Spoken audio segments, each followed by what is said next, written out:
বছর 15 বছর সাফল্যের গল্প বানায় ফেলে। এই বাংলাদেশে 55 বছরে অনেক অবকাঠামোর উন্নয়ন হয়েছে, রাস্তাঘাট, মেট্রো, অনেক কিছু হয়েছে। তো হেলাল ভাই যেটা বললেন, মূল্যবোধ, আইনের শাসন, প্রাতিষ্ঠানিক কাঠামো, কোনোটা কি হয়েছে? এদেশের পুলিশ যখন ক্ষমতায় বিএনপি থাকে, সে কি বিএনপির একজন নেতাকে আজল বাড়ি হেলাল কোনো একটা অপরাধ করলে চাইলেই পুলিশ ধরতে পারবে? মমিনুল ভাই এখন অপরাধ করলে ধরতে পারবে? ছাত্র দলে একটা করে ধরতে পারবে? আওয়ামী লীগ ক্ষমতা থাকলে আওয়ামী লীগের কোনো নেতাকে ধরতে পারবে? আওয়ামী লীগের কোনো ইউনিয়ন পরিষদের চেয়ারম্যানকে ধরতে পারবে? আওয়ামী লীগের কোনো এমপিকে, মন্ত্রীর দুর্নীতি আমাদের দুদক দেখে ক্ষমতায় থাকলে? বিএনপির কোনো এমপি মন্ত্রীর দুর্নীতি দেখে তারা ক্ষমতায় থাকতে? অন্তর্বর্তীকালীন সরকার তার লোকের দুর্নীতি দেখে? এই রাষ্ট্র আপনি যদি সংকটটা বলেন, একটা মাত্র সংকট আমাদের প্রাতিষ্ঠানিক কাঠামো নেই। দেখেন, একটা দেশ চরম গরিব হতে পারে, সেই দেশটাও টিকে যাবে যদি তার আইনের শাসন থাকে। আপনি যতই অবকাঠামো, উন্নয়ন ছিল সিরিয়ায়, উন্নয়ন ছিল লিবিয়ায়, উন্নয়ন ছিল ইরাক, বহু দেশে, সেই দেশগুলো ধ্বংস হয়ে গেছে। প্রাতিষ্ঠানিক কাঠামো হচ্ছে সমস্ত মানুষকে একযোগে বলতে হবে তোমার আরেকজন মানুষের গায়ে হাত তোলার কোনো রাইট নাই। কারো গায়ে হাত তোলা মাত্র সে যে হোক আপনি তাকে গ্রেফতার করবেন। এখন আপনি মাজারে হামলার সময় এক বয়ান দিবেন, পলিটিক্যাল হামলার সময় এক বয়ান দিবেন। আপনাদের আলোচনা শুনলেই বোঝা যায় আপনারা কে কাকে সেভ করতে চান, কে কাকে রক্ষা করতে চান। কেন বলেন না রে ভাই, আপনি মাফ করেন, যে করুক তাকে আপনি ইমিডিয়েটলি গ্রেফতার করুক বিএনপি সরকার, এবং এইটার জন্য আপনার কিছু লাগে না। আপনি এই সরকার, বিএনপি সরকার আছে, সে বার্তা দিক, কালকে যদি কোনো ক্ষমতাসীন দলের লোকজন এরকম আইন হাত তুলে নেয়, আপনি ইমিডিয়েটলি গ্রেফতার করেন। আপনি দেখেন পরের দিন থেকে হয় কিনা। এই যে আমাদের আইনের কাঠামো, আপনি দেখেন, আপনি আদালতে বিচার পাবেন, আপনি বিচার ডিপেন্ড করে আপনি কোন দলের উপর আছেন। আপনি পুলিশ গ্রেপ্তার করার সময় সে জানে এই পুলিশই তো এই দেশে 2013 সাল থেকে আপনার বিএনপি জামাতের কর্মীদেরকে সমানে গ্রেপ্তার করেছে না, এখন তারা গ্রেপ্তার করে না কেন? এই পুলিশই তো আওয়ামী লীগের লোকদেরকে স্যালুট দিয়েছে, এখন কেন গ্রেপ্তার করে? তার মানে হচ্ছে আপনি রাষ্ট্রটা এমন ভাবে বানিয়েছেন, এই রাষ্ট্রযন্ত্র জানে কখন কাকে ধরতে হবে, কখন তাকে মারতে হবে। এইখান থেকে যদি আপনি এখন বেরোতে চান, আজকে বিএনপি ক্ষমতায় থেকে বলুক যে আইনের শাসন প্রতিষ্ঠা করব। আওয়ামী লীগ, বিএনপি, জামাত কে করলো না অপরাধী, আপনি এই চর্চাটা শুরু করেন, দেখেন দেশ টিকবে। তা না হলে আপনি যত ধরনের কাট করেন, যত ধরনের সেতু করেন, যত ধরনের রাস্তা করেন, দেশ দিন শেষে টিকবে না, আইনের শাসন টিকবে না। এবং এইটা কাউকে না কাউকে শুধু করতেই হবে।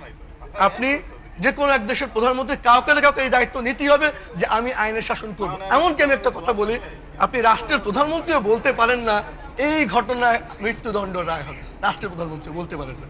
শুনতে মনে হয় পপুলারিজম, রাষ্ট্রের প্রধানমন্ত্রী কোনো ঘটনার বিচারক ঠিক করবে, শুনতে মনে হয় খুব জনপ্রিয় কথা।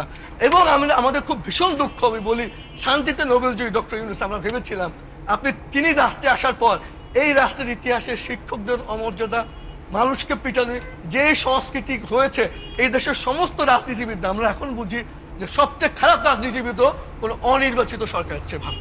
আমরা দেখেছি যে এই অনির্বাচিত সরকারগুলো গিয়ে এই দেশে কি করে, এবং ইনায়া বিনায়া যারা সমর্থন করেন, দেখেন আপনি বিএনপি করতেই পারেন আপনার স্বাধীনতা, আপনি জামাত করতেই পারেন আপনার স্বাধীনতা, আপনি আওয়ামী লীগ করতেই পারেন আপনার স্বাধীনতা, কিন্তু কেমন বাংলাদেশ চাই অনুষ্ঠানে বারবার বলি, আপনার এই রাষ্ট্রে দুর্নীতি করার রাইট নেই, আপনার কাউকে ক্রস ফায়ার দেওয়ার রাইট নেই, আপনি জেলখানায় কাউকে হত্যা করতে পারেন না, আপনি গ্রেনেড মেরে কাউকে হত্যা করতে পারেন না, আপনি কাউকে চাইলে তুলে ফেলে মারতে পারেন না, আপনার আইন শৃঙ্খলা রক্ষাকারী পাইলে কাউকে যখন তখন গ্রেপ্তার করতে পারেন না, চাইলেই কাউকে মিথ্যা মামলা দিতে পারেন না, চাইলেই কাউকে আপনি, এই যে এইটা হচ্ছে আইনের শাসন। সেই আইনের শাসন করার দিকে কি এই 55 বছরে বিন্দুমাত্র এই রাষ্ট্র হেঁটেছে? একটা দিনও?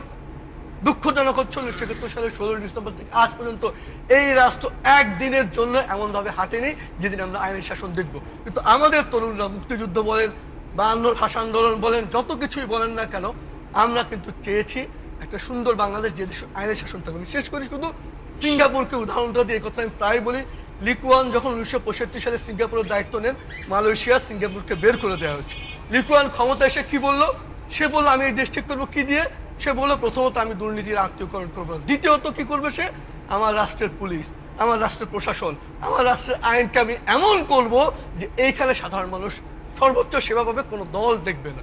আমি মনে করি বাংলাদেশটা ঠিক করার জন্য যারা নির্বাচিত সরকার আছে, প্রধানমন্ত্রী, বিএনপি, এই হেলাল ভাই বা যারা আছেন, আপনাদেরকে বলবো আইনের শাসনটা প্রতিষ্ঠা করেন, যেন ওই আইন আদালত সেইভাবে ঠিক করে।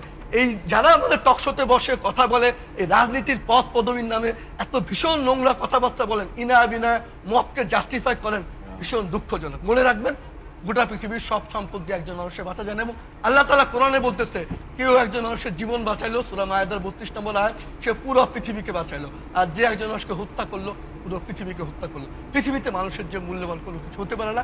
আশা করি এমন একটা বাংলাদেশ চাই যে বাংলাদেশে একটা মানুষও মানে মারা যাবে না জি। অনৈতিক। হিসাবে কেন একজন বৃদ্ধ বাবাকে আমি পিটিয়ে মারবো বলে? এই যে ফুয়াদ ভাই বলছিলেন ছোটবেলায় দেখেছেন, এটা তো সত্য দেখেছেন, কিন্তু এটা তো আসলে উল্লাসিত হওয়ার বিষয় না। দেখেন, এই পৃথিবীর গোটা পৃথিবীর সমস্ত সম্পদ এক করে আপনি একজন মানুষের জীবন পাবেন না। মানে পৃথিবীর সমস্ত সম্পদ দিয়ে একজন মানুষের জীবন আপনি পাবেন না। আর সেইখানে আমরা গত বছর 2025 সালে 198 জন, তখন কিন্তু কোনো গণ অভ্যুত্থান নেই, রেকর্ড পরিমাণ লোক 198 জন লোককে আপনি মব করে পিটিয়ে মারলেন। 2024 সালে সংখ্যাটা ছিল 179। এবছর একটা নির্বাচিত সরকার আসলো 2 মাস, তারপরেও জানুয়ারি থেকে এপ্রিল 40-45 জন লোক মারা গেছে। মানে 500-550 লোক মারা গেছে। আপনি যদি পৃথিবীর সমস্ত সম্পদ এক করেন, আপনি তো এই সম্পদ পাবেন না, মানে একটা মানুষের জীবন পাবেন না। সেই আমরা কি নির্বিধায় মবটাকে, একটা নির্জলা সন্ত্রাসকে আমরা রাজনৈতিক রূপ দিচ্ছি, যে যার প্রয়োজনে রাজনৈতিক রূপ দিচ্ছি। আচ্ছা, এখন না একটা রাজনৈতিক সরকার আছে, অন্তর্বর্তীকালীন সরকার প্রধান ডক্টর ইউনূস তো কোনো রাজনৈতিক দলের ছিলেন না, তো তিনি কেন দীপুচন্দ্র দাসকে যখন আগুন দিয়ে পুড়িয়ে মারা হয় বা কবর থেকে আগুন দিয়ে পুড়িয়ে মারা, তিনি কেন সেই সন্ত্রাসীদের গ্রেপ্তার করলেন না? কেন আমরা সেই সময় সরকারের কাছ থেকে শুনতে হয় যে মব এটা একটা প্রেশার গ্রুপ? মব তো যেটা মিস্টার ফুয়াদ ভাই বলে, মানে এই কমপ্লিটলি ফৌজদারি অপরাধ। অত্যন্ত মানে আলোচিত হয়েছে যে প্রেসার গ্রুপ। মানে আপনি মব তো ফৌজদারি অপরাধ, যেটা একটা অন্যায়কে আপনি মানে জাস্টিফাই করছেন। আপনি মব তো ফৌজদারি অপরাধ, তো ফৌজদারি অপরাধ আপনি যে করছে, আপনি তাকে কেন ধরছেন না, কেন আপনি বিচার করছেন? এখন নয়, রাজনৈতিক সরকারে অনেক বাধা থাকে, তার নিজের দল, অনেক কিছু। তো অন্তর্বর্তীকালীন সরকার তার সময়ে যতগুলো মব হয়েছে, শিক্ষকদের অপমান, অপদস্থ, এখানে হামলা, ওইখানে হামলা, তিনি বলেন আনসার বিদ্রোহ, আপনি আনসারদেরকে পিটাইছেন। এখন দেখেন, আমেরিকাতে আপনি যখন তখন যার ইচ্ছা বিরোধিতা করতে পারবেন, চিৎকার করতে, তর্ক। আপনি কোনো একজন মানুষের গায়ে হাত দেন, আপনি ইমিডিয়েটলি অ্যারেস্ট হয়ে যাবেন। তো কেন আপনি অ্যারেস্ট হয়ে যান? পৃথিবীর কোনো